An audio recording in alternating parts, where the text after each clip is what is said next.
Hello everyone, কি অবস্থা সবার? কেমন আছেন? আশা করি সবাই ভালো আছেন। আলহামদুলিল্লাহ আমি অনেক ভালো আছি। তো সকালে খাবার দেওয়ার জন্য হ্যাচারির মধ্যে উঠে গেছি।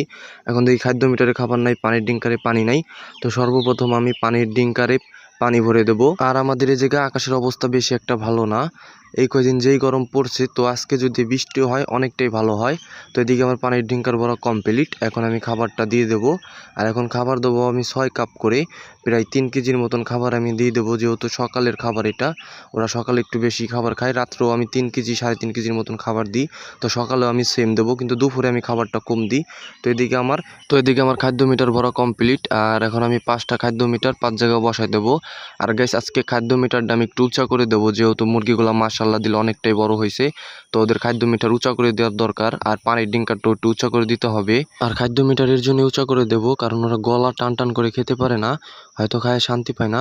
যেহেতু মুরগিগুলো বড় হয়ে গেছে, তো খাদ্য মিটার উঁচা করে দিলে গলা টান টান করে খেতে পারবে, আর ওজনের কোনো ঘাটতি হবে না। তো যাই হোক গাইস, সবাই ভালো থাকবেন, সুস্থ থাকবেন। আল্লাহ হাফেজ।